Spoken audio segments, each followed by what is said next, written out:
So welcome to today's IEP Live Learn Lunch. We've been really looking forward to today's session, and we've got Nishi joining us from Career Mums, and she's going to be talking to us about supporting women returners and lone parents who are coming back to work, and she's going to be sharing her knowledge and her expertise in this area. And before we get started, as ever, I just want to make you aware of some sessions that we've got coming up in the near future. Next week, we've got Nesta coming to look at mapping career causeways, and this is really focusing on some research that's really specific to the situation we find ourselves in, where certain jobs are at risk due to the COVID pandemic, and they'll be sharing some research they've done on how we can support people in looking for new careers that aren't at risk.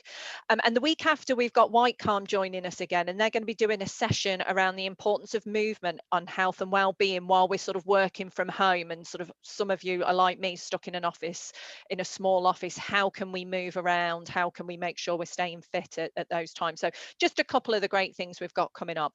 But with no further ado, at this point, what you've actually come today to find out more about is what Nishi is going to share for us. So I'm going to hand you over to her, but in the meantime, please do pop those questions in the chat. Any thoughts that you've got on today's sessions, any questions for the end, make sure you're using the chat, and I'll make sure Nishi answers those questions for you.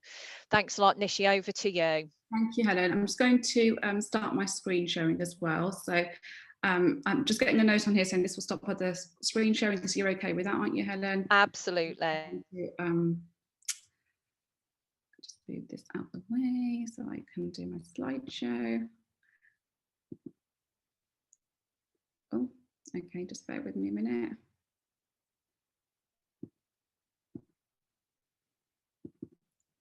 Once you've got the text sorted, it's much easier, isn't it, to get started. Thank you so much, Helen, for inviting me today as well to the IEP Lunch and Learn. So we're together for the next 45 minutes or so, allowed for some time for questions and answering. And Helen keeps telling me how lovely and chatty and friendly you are. So yeah, please do chat away. I know Helen's going to be picking up some of those messages as I'm talking. And yeah, absolutely, you know, kind of really pleased to be here and sharing my knowledge and expertise with you today. Oh, and my screen is not turning the next page, Helen, so let's give that. Oh, it has done if I press a different button. Perfect. Okay, so a bit of background about myself. It's always useful to know who, you know, the person behind the name, if you like. So I'm Nishi Mehta, and I run a business called Career Mums. My background is in careers. In fact, I've worked in welfare to work for most of my working life. I started off with recruitment after graduating, and then I moved into welfare to work. So I've worked as an advisor, and then worked my way up to being head of employment and skills for a provider in London. Now, a few years ago, I was actually made redundant, and something that, you know, often in careers we have things that mark us. And for me, being made redundant I took it quite personally. It was a knock. I didn't really quite know what I was going to do with my career moving forward. I moved from London back to the Midlands, where my family are from. I'd got very young children at the time, and yeah, needed to really figure out what I was going to do with my career. I think one of the things that I really noted, and I met my now business partner, who's another fellow mum from school, is that when you take some time out from work, it's so easy to lose your confidence and lose your motivation and know what to do next. And even though I'd got a long-standing history in career, doesn't necessarily, you know, you can't sometimes help yourself. So Sally's background is in HR. She was an ex-HR director, had also taken a career break for very different and personal reasons. And we got chatting about that confidence and that motivation that often goes amiss, and the professional identity and personal identity that can often take a knock when you take some time out. So we set about kind of combining our experiences, helping ourselves, coaching ourselves, but also we started off piloting a return to work program with the mums from school, and we soon filled a kind of room, if you like. At the time, it was when things like that happened, it feels like forever since we've been doing things virtually. So we filled a room full of you know, mums that had also lost their confidence and motivation. We put this return to work program together, and that was a fantastic hit. We got some great outcomes from that. A lot of those women, that was 5 years ago, are still in work, and if not, have moved on to other opportunities. we decided to transition and set our business up as a social enterprise, because really wanting to help more people and reach out to not just professionally qualified women, but people that need it, for people, lone parents, single parents, people who from troubled families, really kind of, you know, and now as a result of that, we collaborate with other welfare to work providers, other charities, and we collaborate mainly with, we're running an ESF funded program currently, which a lot of people probably know as Groundwork, and we're supporting Coventry and Warwickshire women back to work. We had a cohort of 18 women start a few weeks ago, 7 weeks ago with us, and 6 of those are currently, you know, they've gone into work. So we've done lots of work with them, from mindset to coaching them through what they need to go back to work, and also changing the narrative around, you know, it's a bad market out there, COVID is, there's no jobs, and so lots of kind of work. So really looking to share some of that experience and expertise with you today, and that really is the topic of today's session. So I'm sharing with you an 8-point preparation plan on how to prepare yourself for a successful job search. So I'll kind of read through the 8 points. I think it'd be really good to just get in, and I don't have access to the chat at the same time, but really good if you could just put in the chat box, are you working with women in terms of specifically just women who maybe have taken career breaks from having children or caring responsibilities? Are you working with any lone parents? Are you working with women from troubled families? And that will really give me an indication of kind of the cohort, your cohort of people. I know on the ESF program we call them participants, you might call them clients and customers. I know that it does vary depending on funding to funding. Helen, have you got anything in the chat just to kind of give me an idea of Yes, it's starting to come in. Yeah. Miranda says just women who have left work to care for others and have had their confidence dented from their time away from work. Yeah. Penny says, yes, working with single mums with several young children. Yeah. Ethelene says, young mums with learning disabilities who are accessing work for the first time. Yeah. I've just moved into C1. There's so many coming in. Someone says all of the above. Karen says most of my clients are women who are over half are single parents. Yeah. Catherine says she works for a housing association, so working with a variety of tenants, including individuals who are returning to work. Angela says, I work with unemployed people. The majority of them are single parents. Annabelle says, any parents needing to support to develop and become more job ready. Maria says, I work with a wide range of participants, including single mums. Sarah works with people who've been out of work for a long time and troubled backgrounds and prison leavers. Annabelle is looking at giving childcare support and access to childcare as well, and Pat is working on health and work programs, so a mix of people. Lots still coming in. Lorna says amongst those she's got single mums, victims of domestic abuse, and Dahlia says over a range that you have mentioned, single parents with small children. Yeah, absolutely. It's so really useful to know that, mainly because obviously when I've spoken to Helen, it's about putting together something that's really relevant for us all. So we, under Career Mums, we very much started off supporting professional women back to work, and it's kind of changed over the time, and really going back to my own grassroots of working into welfare to work. And I guess you and something that I'll mention today, kind of going back to what you feel passionate about, and often when you work with something that you feel passionate about, you have more of a driver, and it tends to be much more sustainable as a career as well. So so today I'm going to show you the 8-point preparation plan, and also an added personal commitment contract. And it sounds quite harsh, doesn't it, when you say contract? And so I'll put some sort of context for personal commitment. And as I said, this is something that we use and have been doing for a number of years, and have seen some fantastic results. And but equally covering all parts, and everybody, as you know, and all the people that you've just shared there with me are on different journeys, and you know, lots of different things will be happening alongside the kind of job search. And I think that's what I'm hoping to address with today. So the first thing we start with when we work with individuals is, what type of job role do you want? Often when people come to us, they mostly don't know what they want to do. And as that's kind of one of the evolving questions. And it might be that you really bring about what they don't want to do. We really focus on their timescales.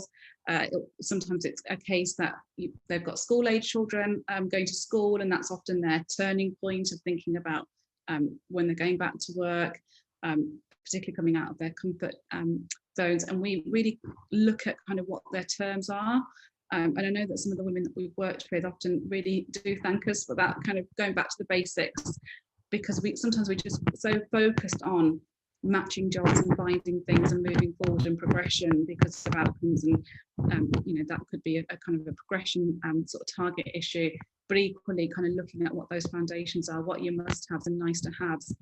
And it might seem quite obvious, but often those must-haves and nice-to-haves change over time. I know that it has for me as my children have got older, and what I wanted a few years ago isn't necessarily what I can do. I can fit slightly more hours, for example. Hello, Nishi, sorry to interrupt you. We're getting a little feedback at the moment. I don't know if there's something on. I've had a look and everyone's mics should be muted, but I'm getting a little bit of feedback as if something's moving near your microphone. Okay, let me move anything there. No, Is that better? It's better. Yeah, I can't hear anything at the moment. Can I ask everyone just to make sure that your microphones are muted? You're showing as muted on the list, but I'm just getting a bit of interference. So, but it's clear now, so that's great. Clear now. Okay, perfect. So, what's important, what should nice to have, and I think that does change over time, really, for lots of people. So it's always good to check in. What is that? What does that importance look like for you? And what's your longer term career plan? And often when people have that shared experience with Hi, sorry, we're getting it again. I'm going to mute everybody and then I'll unmute you. Okay. Sure. Yeah. Sorry about this.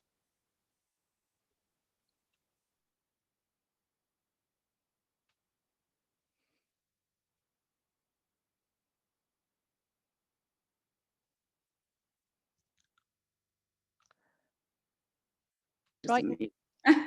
There you go. Let's try again. Sorry about that, everybody. That's okay. I'm assuming that you can all hear me now. So what we find really useful is people just to for our participants to articulate what their longer term career plans. Often when somebody's caring for either children or elderly parents, that sandwich generation that we know is much more common now, is people often get lost out of touch with their longer term career plans. They're often working on their shorter term career plans because they're looking at the here and now, potentially. Finance is a driver to going back to work, and sometimes it can be really refreshing, can't it, to say, what was your dreams and aspirations before you had your children, or what was you looking to do? And I think that really helps to set a positive context often to your coaching session with them, and looking at that. So list those essential factors, those must-haves, desirable factors, nice-to-haves. Really clearly, and often really helpful if they do that themselves and really map that out, looking at the current situation that they're in now rather than what was happening a few months ago, or potentially what could be happening in the future. Some really good coaching questions that I'm sharing with you today that I've done through my postgrad at Warwick University as a career coach, and the work that I've done, but really getting them to visualise how you've achieved your outcome. And get them to visualize it, get them to explain that. What are the challenges likely to be? So really finding out what are the blocks that could potentially be happening. Not everybody's willing to share that in sessions, and sometimes it takes time, sometimes it takes trust to get that out of people. The program that we're running for ESF at the moment, the groundwork program, it's something that we cover mainly in our one-to-ones as opposed to the group coaching sessions we have on Zoom. Where women are much more likely to explain the challenges because they change all the time. It could be, lack of support and all of those things. So how are we going to help them to overcome those challenges, knowing those as well, and really honing in on the fact that they need to share that so we can help them to move forward as well. And what impact will achieving this goal have on you and your family? I think that's another really good one, especially for people who are thinking about their family setup. And it might seem like quite a scary aspect if mom goes back to work, because she's always done everything since having the children, running the house and doing all the other domestic duties. You know, what does that look like? And again, verbalizing that and getting that out there. And what we always say to our participants is when they're talking this through, is to phrase it in positive language. So praise, what's that going to look like, and getting them to really think about that with positive language, because that really does hone in on their setting the tone really to move forward on that. So the second point on the 8-point plan is positive mindset. So our thoughts, our feelings directly impact the actions that we take and the results that we get as a result of that. So your state of mind will have a significant impact on the decisions that you make, how you achieve your outcome and your next role. And you know, we very much talk about this as a separate topic and then bring it into the job search. I know that, again, like I said, we're often under pressure to move people forward and progress them, but going back to that kind of sustainability, feeling that people really need to get there, particularly around this period of time with what's happening in the world. You know, what is it that's going on around you? What is it that's, especially if you're looking and applying for lots of work, you might not necessarily be getting, there's a lot more people that have to apply for vacancies before they get them. You know, the number has increased. So how can we keep ourselves in a positive mindset, make ourselves more resilient, and also separating the things that you can control to the things that you can't control? You know, something that I use in my own personal life quite a bit, because it can easily get muddled when there's lots going on, you know, depending on, you know, the age of your children and lots of other home situations, you know, being on your own. So we very much look at kind of separating that. And this is just an example of something I ran recently, kind of looking at much more of from a job perspective. But you could use this in so many different ways. It doesn't have to necessarily just be from a completely focused, depending on where your person is from their journey. But look at and list what things they have in their control, and what kind. And you simply can't, the things that you can't control or influence, just stating it, writing it, discussing it and verbalizing it can help you to get it out there, and then putting it to the side and absolutely moving on to things that you can influence and can control as well. And it just helps you to save that energy really when all of this is going on. And sometimes, you know, you're applying for jobs and there's a fear of being judged, and just putting yourself out there. It can be a very energy driven part of our lives when we're looking for work. So we, and I'm sure that you all do this as advisors and people that are working in this sector, but how are you feeling about your job search is, you know, something that we can often forget to ask our clients and say, you know, how are you feeling about your job search? You know, particularly at the beginning and as they're moving closer to what they're looking to achieve, and that confidence levels as well. And I'm a big believer that, you know, we often say about confidence, don't we, when we're looking to return to work, and I think that is very much part of it. But often it's courage as well. And I think that other C word that we're using is around courage, really.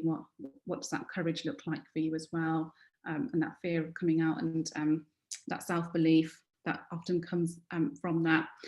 So confidence. So one of the things that we often ask our ladies to do is think about, because if they're scoring particularly low on that, it might be looking at listing their accomplishments. So what is it that you've done in your, and it doesn't have to be just career, if they've got limited career history, and they say that not done, I think somebody mentioned earlier that they've got somebody a cohort of women that they're working with that are younger and have got less experience. So, you know, what accomplishments can they list, and listing those accomplishments and really owning those, and what do they look like, and sounding those off.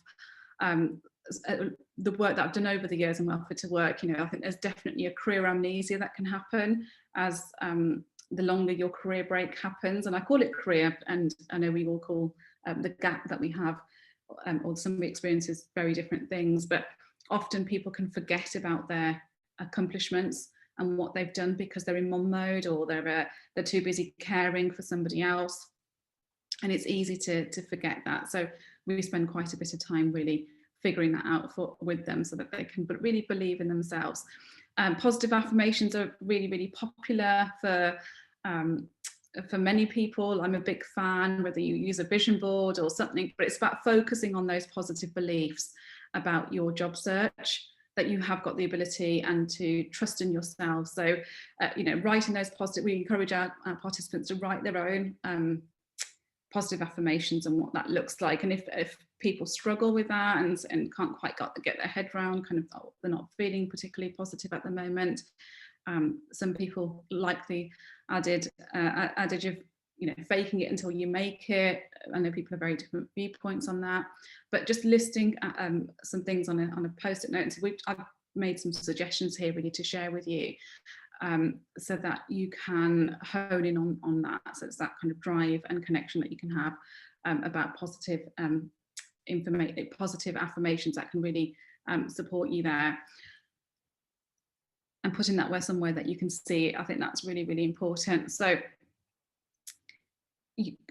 one of the things that we all think about when we're returning to work is, okay, so how are we going to make that happen?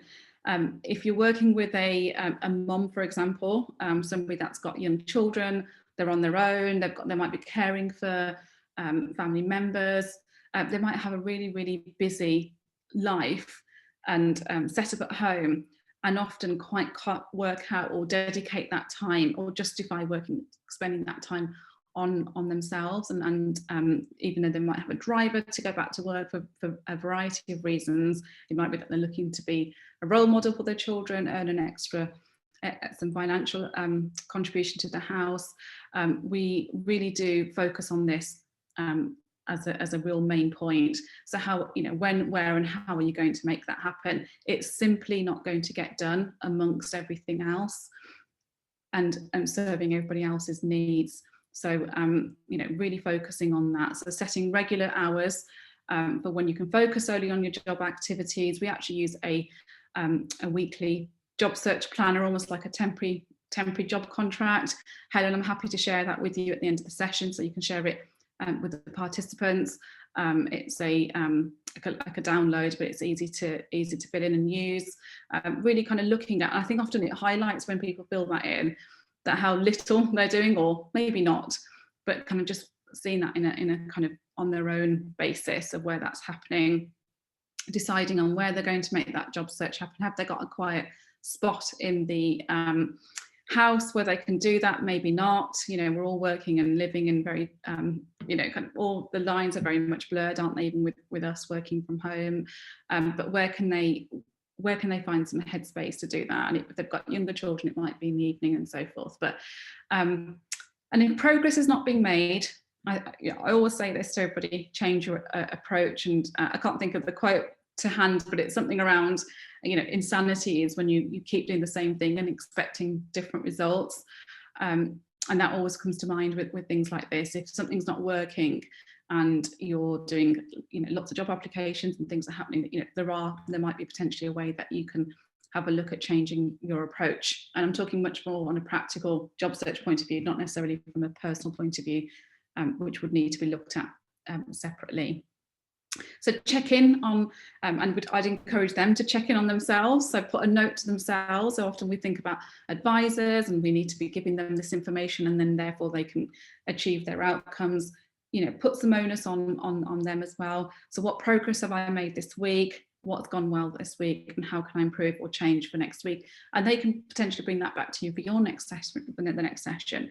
But it just puts a little bit more onus on them. So asking those kind of open questions really to bring back to the table for the next session that you have with them, or I imagine mostly they are virtual now as well. So resources, obviously there's those essential things like the computers, phones, CVs, and I'm sure that you probably do lots of work in this area as well, in terms of having a editable CV and having that shared and getting some advice on there. Childcare is a really, really big one, particularly now because we don't have that support that we would ordinarily have potentially with COVID, with parents and other family members that can help out. So really checking in on people in terms of how they're managing with that. So you know, we won't necessarily have all the answers there to support them, but it's, you know, what and who do you need to help you to move forward. There's a dress there because obviously we help mainly women, but, you know, not to be sexist by any means. But, you know, traditionally when there's lots of charities and providers out there that help people with their interview clothes and things like that, but equally looking at giving people advice to support them, if, you know, about helping them to feel good.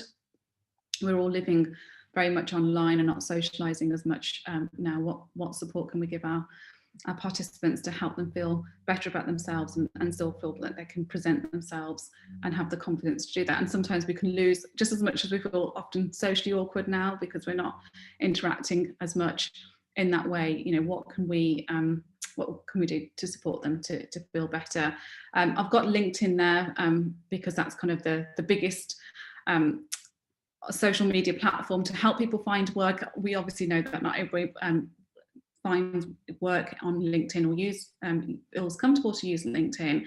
I think often it's seen as a very intimidating platform in the sense that, you know, only directors and really kind of high flyers use that. So it's changing the narrative again with that, and you know, and having the confidence to go on there and build yourself a profile, and actually equally get lots of information from other people, build a network of resources around you. It doesn't necessarily mean that that's your only source of finding work, but it's about having that as a reminder that it's not necessarily just for kind of, you know, more professional, more senior roles.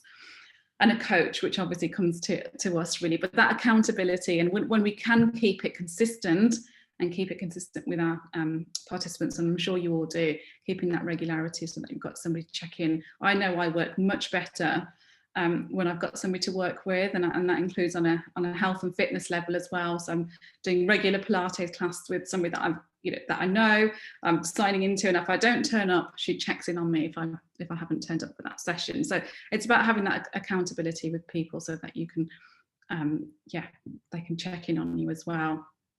Network, another kind of really important but big one. Often the women that we have come onto our program, the one that we're just running now for ESF, majority of those women, the first session that we run with them on network, they'll say, I don't know anybody. I don't know anybody. I only dropped my child off to the nursery or school. I don't have a partner, or I don't really know anybody. So it's kind of looking at that slightly different. And this isn't necessarily so that you can start networking with people so you can say, do you know anybody that finds work? And I think that can be quite intimidating. And again, a lot of our participants share that with us, that they find that quite intimidating to build a network just to ask if people have got jobs. But it's about building a network to open up your world so that you can think about other variety of jobs out there that you might not have even thought about. You might not even know that you have the skills or transferable skills to do. So I'm working with somebody on our Work Restart program currently who wants to be a VA. So she's one of the ladies that said that she didn't know anybody. We do know somebody in our own network that's a VA. So we've connected her with this other lady, and she's told her about this whole new world of VAs that live out there, obviously virtually at the moment, and supporting each other. And so she's joined that. It's kind of inspired her to speak to a couple of other people. She's got a couple of conversations next week about how to set up as an associate for somebody.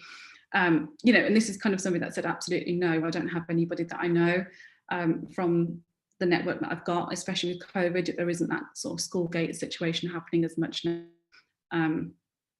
She's doing lots around confidence at the minute, working on her confidence, because part of being a VA, she needs to become more visible.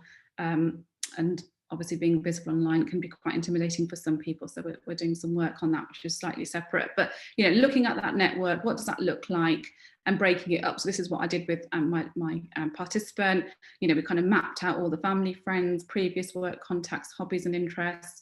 If you haven't worked before, the previous work contacts might be obviously a lot less. You might then, people who move around locations, that can often limit their network. And if they've got no network whatsoever, we look at building up somewhere so they can start off on the very basics. Okay, so what hobbies and interests can you do? obviously more so online now, but what can you do? It might be you know, somebody that you can go for a walk with, and just building those things up, hobbies online, so you can build up a somewhat of a network, or maybe people who can introduce you to somebody, like I did with my participant. Nishi, we've had a question from Val who says, what's a Yeah. VA/BA? Yeah. Do you know what? This is so new to me as well, and I've kind of just rolled it off my tongue like it's something I'm really kind of familiar. So virtual assistant. So they basically support businesses, mainly small businesses, who can't afford to take on a full-time employee, and they will do their admin for them online, virtually. And it seems to be a really big sector now. So since I've looked into it, it's a really growing sector, because often women who have got some good admin skills, very good at managing their own home, budgeting, things like that, they can bring all those skills together and offer that as being self-employed. So we're just going through the process of helping our lady to do that, and set up as a virtual assistant. Yeah, it is a kind of a new term, really, isn't it, for many of us? Fantastic. Yeah, I mean, I think it's been out there for a while, but people were a bit skeptical of it. But now with the restrictions, people have actually embraced home working, haven't they? So they're seeing the value of it. We work with a lady with Career Mums, separate to Career Mums. I run a business called CM Talent, which we work with larger corporations, and she is our VA and helps us to coordinate things. And you know, if we're running a campaign or something, she helps us to pick up some leads and bring that together. And it's that extra pair of hands virtually. So yeah, it's an advantage for them, because they're kind of working flexibly. The person that we're working with has got a young family, and really starting off. So it's about kind of investing and supporting people to build up their confidence and their work experience. And not all VAs are good at everything. And I think that sometimes that can be quite an intimidating factor. So the lady that we're working, for example, hasn't got Adobe skills. We wanted something doing on a handout. She's referred somebody else to her network that she's got online that can do that for us. And she said, oh, it's absolutely fine, because I know that she'll pass some work on to me when that comes up. So that works out really, really well. So they're not all experts at Excel, for example, or all experts at event management, a kind of, you know, variety of things. It tends to be, I've noted, women so far. Perhaps that will change over time, hopefully. So skills refresh. So I won't, you know, that phrase I just used a few minutes ago, career amnesia. I put my hands up to having that myself. When I took a career break, I'd almost forgotten what I did before, and it took me quite a bit of time to kind of really get my head around that, and those accomplishments that I've got. I'd felt like I'd really kind of lost my confidence and motivation to knowing that and remembering that. And often when you bring that to an interview, you need to really bring it up to date and refresh it, so that you can own it and give those examples, whether that's in the home, if you haven't got if you've got limited work experience, or whether that's something that you did in previous work. So it's about that. So skills refresh, often, you know, I think that's a barrier, I would call it, that often people say, look, I just don't have the skills or experience or to do this variety of jobs. So we often use this house analogy. And it's a handout that we use, that we've designed, and it's kind of where's your skills that you've used potentially in the past, that you've popped into the loft or you've put into the garage, and really helping them to dig a bit deeper about some of the things that they've done, but they might not necessarily want to use going forward in their jobs going forward. But it's you know, skills that they have got that they probably have forgotten about, and then from that, helping them to refresh some of those skills. I think again, because of the work that we're doing, we're really delving into the free stuff out there for other people. There seems to be a lot more than there used to be, which is really good. I think there's a lot more providers that are sharing things with their audience. You know, if COVID hadn't happened, perhaps we wouldn't have known about this setup and sharing our knowledge and expertise. And I think there's a lot more sharing going on with what people can do to support each other. I know LinkedIn for some time opened up their resources online, and there was, you know, fantastic ones on confidence building, for example, but it's just about knowing them. There's one called Future Learn, which is a free website, and they have fantastic short courses on all sorts of soft skills and other skills as well. So I really recommend. And obviously YouTube is a really good one. I know that lots of people use YouTube videos to refresh their skills as well, and just take snippets. And all these things are building blocks often, aren't they, when you're looking, when you feel that you're in the right mindset to make changes and do things. It's amazing really what you can learn in relatively a short space of time, really. But again, you have to be in the right space of time. So that skills audit is a real must. So again, coaching questions that we kind of help them to do that. Hidden treasures is probably where that house analogy, where I popped that down, came from. You know, there's lots of things usually that are hidden, that are forgotten about. And, you know, like I said, it was from personal experience that I spotted that we can sometimes just overlook things that we think are just ordinary, or and actually they can sometimes turn out to be a superpower. So cheerleader squad, you know, going out to look for work, especially if you're a lone parent, if you're from a troubled family, it can be quite a lonely and exhausting exercise to do. So I think having somebody that can be in your cheerleader squad, as I call it, is really, really helpful. Now, that doesn't have to be a friend or a family member. Sometimes family members can, not always, can be a bit of a hindrance, particularly if they're used to you not working, for example, if they're not used to you moving on and doing things. Equally friends as well. So, you know, do they have somebody in their network that they can call on, and somebody that can lift them up? I think that's really important. And say that, you know, I have applied for lots of jobs and it hasn't quite gone my way, or can you help me to keep going and pick it? And know, and if that person knows that that's what you've approached them for, they're more likely to keep you on track with that as well, and say, right, okay, so we're not going to talk about anything too negative. Let's give you a moment to reflect, but let's move you on as well. And yeah, often we think about cheerleader squads as expensive coaches that people, life coaches that they get, but actually we can have those resources can be around us, and they can be easily forgotten about as well. So, you know, who have you got on your cheerleader squad to help you along the way? Self-care and rewards.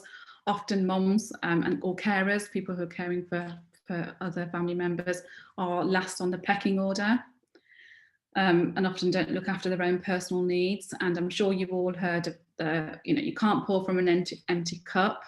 And I really believe that's so true. So we don't have to think of self-care rewards as something expensive. You know, we're going to get to go on a spa day to really help motivate. Maybe they can, and that's fantastic. But equally, what is it that we can do to help ourselves to top ourselves up and keep going? Because going back to that kind of, it can be exhausting. You know, you might be reporting back to an advisor every week about your progress. Potentially progress can be slow sometimes because other challenges are getting in the way. So, you know, kind of helping them to think about how can they look after themselves, so that they're not pouring from an empty cup, and they're not, you know, they are caring for children and elderly parents or other family members. But yeah, you know, potentially going out. I don't think I've ever been as many walks as I have since COVID. Potentially kind of slightly forced, but definitely got the bug for it now. So, you know, I know that I definitely feel better when I go out for a brief walk. But you know, we all know that everyone's personal circumstances are very different. But what is it that they can do to look after themselves? Because I think that's the most things, so things that can, you know, bring about happiness and making you feel good. Sometimes it just helps to list those things and you know, having some gratitude and things that you are grateful for. Like I said, you know, they don't have to cost any money. And then look at how they can build those activities into their job search every week, and perhaps they can, you know, feed that back to you every week about how that part of it's gone, and help them to celebrate or recognise their successes as they because even that's progress, isn't it? If they don't normally do things like that, it can be great progress for them as well. So that's brings us to the 8-point plan. Obviously, that's kind of almost like a whistle-stop tour because of the time that we have today to share together.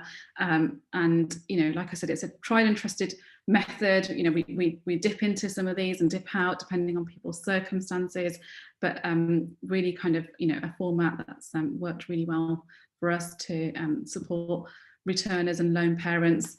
The personal commitment contract that I mentioned to you at the beginning of the session.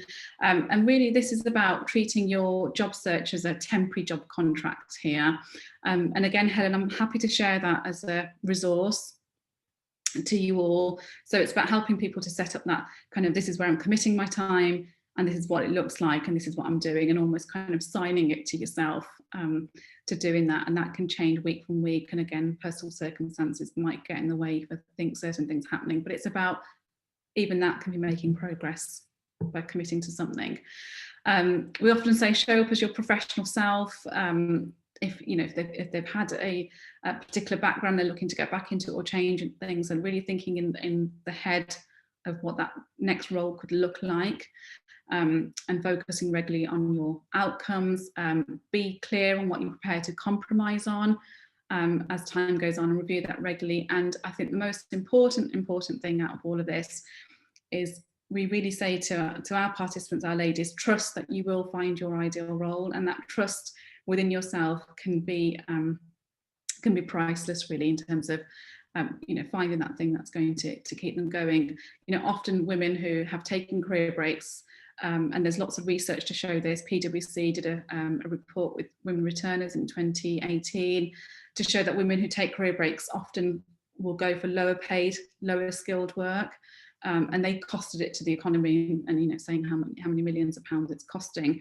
But usually after having children, they often go for I need a little job to tie me over, I need something just to keep me going, and often do that as their first thing, and not necessarily sustain work as a result of that. So it's it's a big piece that government are trying to do. It's a really important thing, but and really helping them to find out what it is that they're wanting to do. So that brings me to the end of the session.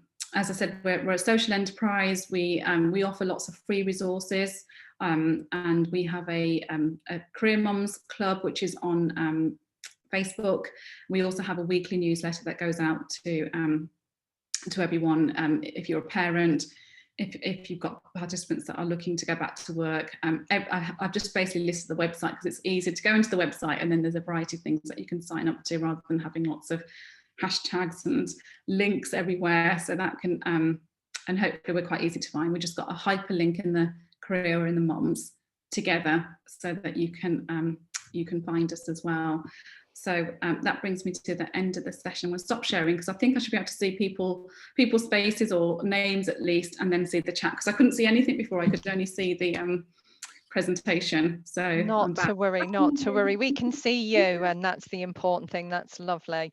And we have got some comments and some questions. I've just encouraged everyone to pop some more questions into the chat for us. But Andrew has said he loved the idea around the virtual assistant, and he's got a client in mind that he thinks it would be really suitable for, so he's going to take that away and speak to that individual. So let's hope. It'd be nice to hear back, Andrew, if that's successful for you or not. We can pass that on. This participant I'm helping, there's an online network that we only discovered a couple of days ago, and apparently it's very big in terms of connecting people who are just starting out. So if I share that with you, Helen, can you pass it on to Andrew? Yes, definitely. We can do that. So yeah, if you share that, that would be brilliant. And Amanda's saying, yes, can you recommend any VA networks or websites? And I think it's really key for us at the moment, isn't it, with our with the current situation, and it's knowing where to start a lot of the time for people, isn't it? So that's fantastic. So Dahlia's had a question for us, and it was around what exercises could she do with her participants to help them become more confident and comfortable with raising their social media visibility? Yeah, I mean, it's an interesting one, isn't it? Especially now, because everybody feels that they need to be online and do lots of things. I think it depends on the type of work that they're looking for. So it depends if it's a social media issue or more of a visibility issue in terms of confidence and building up presentation skills and bringing up that experience. I think I'd find that out first. I think there's never been a better time really to become more visible online. And I think join some supportive Facebook groups, depending what your preferred platform is as well, and getting involved. I think what I've noticed about social media is that the more you are helpful to other people, they are more likely to be helpful back. So if you, for example, if you join a really small VA online and she's got a Facebook group and you're contributing and supporting to that and saying, and encouraging. That's really helpful for somebody's business, for example, who's just starting out. And that potentially could then help them to connect you to other people and so forth. So it's a bit of it depends. I'd like, if there's anything more specific around that. I know that it takes a bit of time to build up visibility online. And again, sort of having some confidence around just starting with a profile and getting yourself out there. And thinking about what you put in those profiles as well is always key, isn't it? Absolutely. The different media. Fantastic, thank you. Blythe is asking, I think she's asking you, but I think it's an interesting question actually to the group as a whole, around, are you delivering all of your sessions virtually just now? And I think we'll put that to you, but actually in the chat, that's an interesting one from advisors as well. Are you guys delivering sessions virtually, and how are you finding it? So over to you, Nishi. Yeah, so when we put the funding in for ESF Groundwork project, I'd already booked my 2 venues in Coventry and Leamington at that time. And so obviously the announcement stopped all that. And so we had to very quickly go online. Now, a lot of our participants hadn't used Zoom and lots of technology, so it took a little bit of a teething problem to get sorted and get everybody set up. So we did all the participant files using Zoom first, so lots of pre-work before we got everybody together. And I have to say, all 16 have turned up on Zoom every week in this group and come together. Sometimes things have happened along the way, but mainly they've all showed up and done that. So yes, we're delivering everything virtually, and I just can't believe, it's a big eye opener for us that everything has been able to, from Adobe signing to showing up your passport online, it's all been possible, and it's really it's been really, really good actually, and the community has been able to build up, we've been able to build that community up as a result of that, which I think some of us were a bit skeptical at first of how that can happen, but it has. Excellent. Yeah, and I know we've sort of talked about different platforms and getting used to the different things that we need to, but it's possible, isn't it? And I know we've chatted about this before as well. We don't need to be perfect all the time in the virtual environment. No one expects us to be Steven Spielberg. It's just about getting the group together, isn't it? And going through the content and having that experience. So that's great. Amanda says, we work with refugees and have a mentoring project and a returner project for refugee professionals trying to rebuild their careers in Greater Manchester. It would be good to link up if you provide remote services nationally. We do provide remote services nationally because we're a social enterprise. It really opens us up to collaborate. So it'd be good to get in touch, Amanda, and have a conversation about that. And I think, again, another silver lining really with what's happened is that it has opened up to being able to do that. Whereas I think sometimes we all thought in very kind of, we can only work in Coventry and Warwickshire because that's where we live and that's where we can connect people. But it has really opened up all of our eyes to how things can be done slightly different and work with, because it's the resources, it's the skills, it's the people that we are to offer those services, and I think that's the most important thing. Excellent. And as we've said before, if anyone wants to get in touch afterwards, we can make sure we put you all in touch with each other. So if you want to email me at helen.lee@iemployability.org, and I'll pop that in the chat in a moment, I can make sure we share Nishi's details with you if you haven't got them jotted down. So we've had another comment from Lorna. A lot of our participants don't have access to computers, so we rely on phone calls and seeing a few participants face to face as we're based in an FE college, which is open. Yeah, I've got just a comment to make on that. So I just did some work for Suited for Success. They're a charity based in Birmingham. They help people who are unemployed and help them to get dressed and for interviews, and they've got a fantastic centre in the heart of Birmingham. Obviously, most of that's been closed during COVID. So I ran a back to work session, actually running something very similar to this for their cohort of people, and lots of internet problems in terms of not everybody's got access to Wi-Fi and so forth. So I know the charity there, they got some one-day passes through their charity for people to then dial in, so they could use the pass at home on their phones. Now, the people that did show up on the day, lots of people kept their cameras off, lots of upside down cameras. And yeah, so it took a little bit of tech issues, but what was interesting at the end of the session, what Patricia, who runs Suited for Success, said to me is that, you know, she had so many comments at the end of it because they all took something away from the session. So, you know, Wi-Fi is an issue, but if we can get past that from either from a cost point of view or some support somewhere, you know, providers are doing so much more for people that are disadvantaged, and if they can have access to either a pass or something. I think, yeah, it's an interesting one, isn't it, Nishi? And I know I've spoken to some organisations about sometimes if we're designing sessions, thinking about the actual bring your own device element rather than making the assumption that people will be sat at a laptop. So trying to keep visuals very clean and very simple, not a lot of words on them, because if someone's looking at it on a phone, they may have a 7 or 8 inch screen. So just think about, does it really need to have text on, or as a facilitator, as a group leader, can you be using your words to do that? And 100%, Helen. And you know, in a case like this, because I knew we had lots of experienced advisors here, that works really well. But you're right, if your participants we are dealing with all these, you know, we mentioned resources, and it might sound really basic, but if we don't have the basic resources, it can be really difficult and intimidating to start your return to work process. So, you know, where can we help people at the very basic level of getting them sorted? And with the alternative is what we did with a couple of ladies before, we posted the workbooks out to them, and got that sent over, and then did the old-fashioned phone situation with them, just to get them until they got sorted on Zoom. And that can make such a difference, can't it? Because not everyone has a printer at home, or if everyone that at home, if their printer's anything like mine, it never works when I need it to. It always breaks down, usually when I'm printing boarding passes, but that's no longer an issue because I don't get to go on holiday. Don't go on holiday anywhere.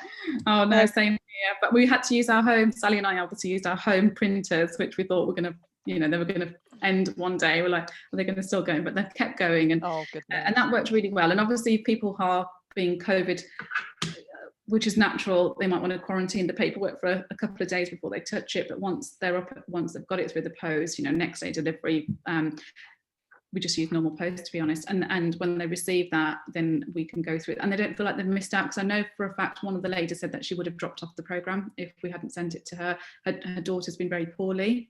And so I think emotionally she wasn't in the greatest place to keep saying that she said that she felt that she had an excuse, and because everyone was in a group, she felt that it can be quite intimidating to keep saying, oh, my daughter's not well again, and she genuinely hasn't been well.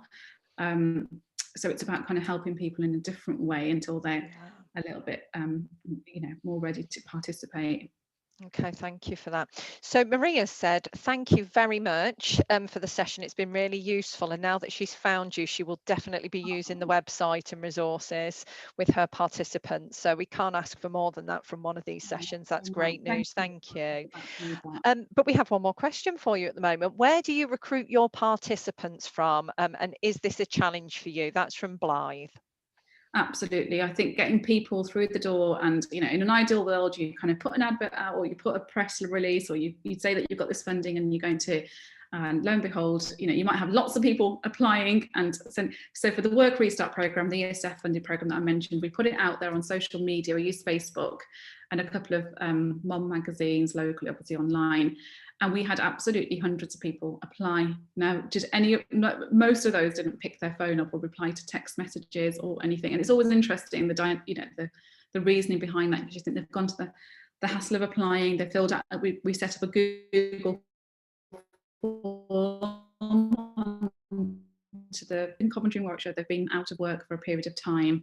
They need support to get back to work. But yeah, lots of things, lots of reasons, who knows. But I think we had to have a large volume of people to come through. So to answer your question, Blythe, we used social media, and we used Raring to Go. There's other magazines like that, I think, around, depending on where you're located.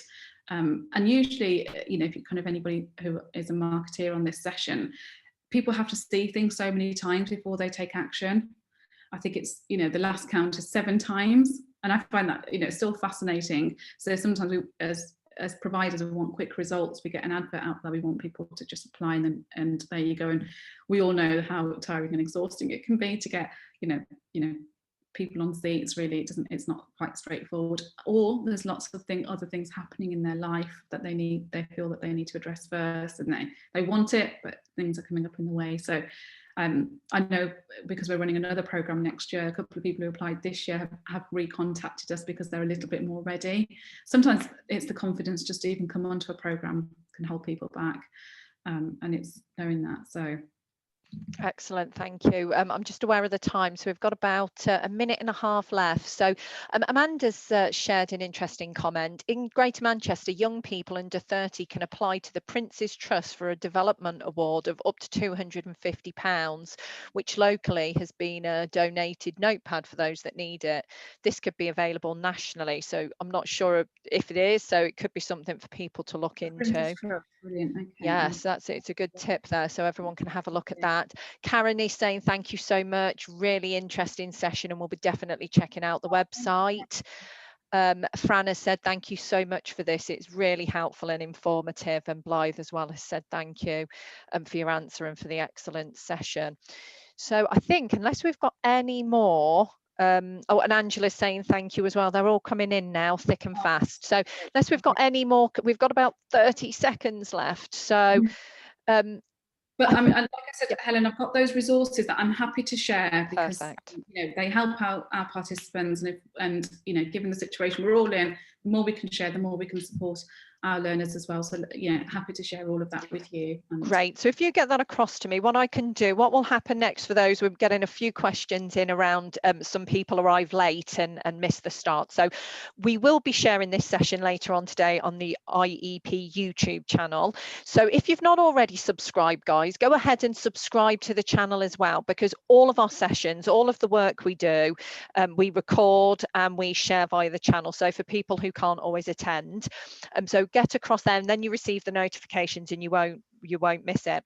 But we will also be doing a mail out with a link to that to you all because you attended, so we can make sure that Nishi's that information that she's talked about, we can either add that to that email or we can send another mailer later in the week and get that to you. Absolutely no problem. So thank you, Nishi, so much. I knew this session was going to go down well. I knew that they'd absolutely love it, and it's been great. Thank you.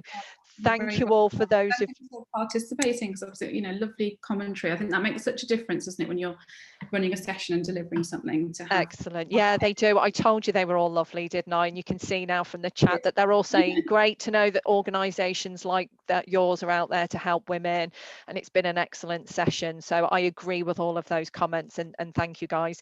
As I've said, this happens every Wednesday. We have different sessions. Please do and have a look at the weekly e-bulletin that comes out to you all with our upcoming sessions on. Next week, as I've said, it's a really interesting session. There's been a big research project around what careers are at risk because of the COVID crisis, and how we can support mapping people across to other career opportunities that are out there. So it's a really good one for us to make sure that we're aware of how we can signpost our participants and help them make those informed choices moving forwards.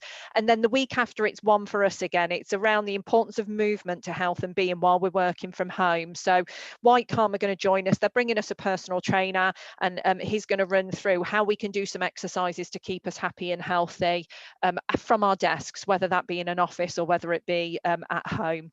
So thanks again one last time, Nishi. It's been a real pleasure, and absolutely thank you to everyone who came. We will see you at the next session. Thank you. Nice Bye-bye. to see you.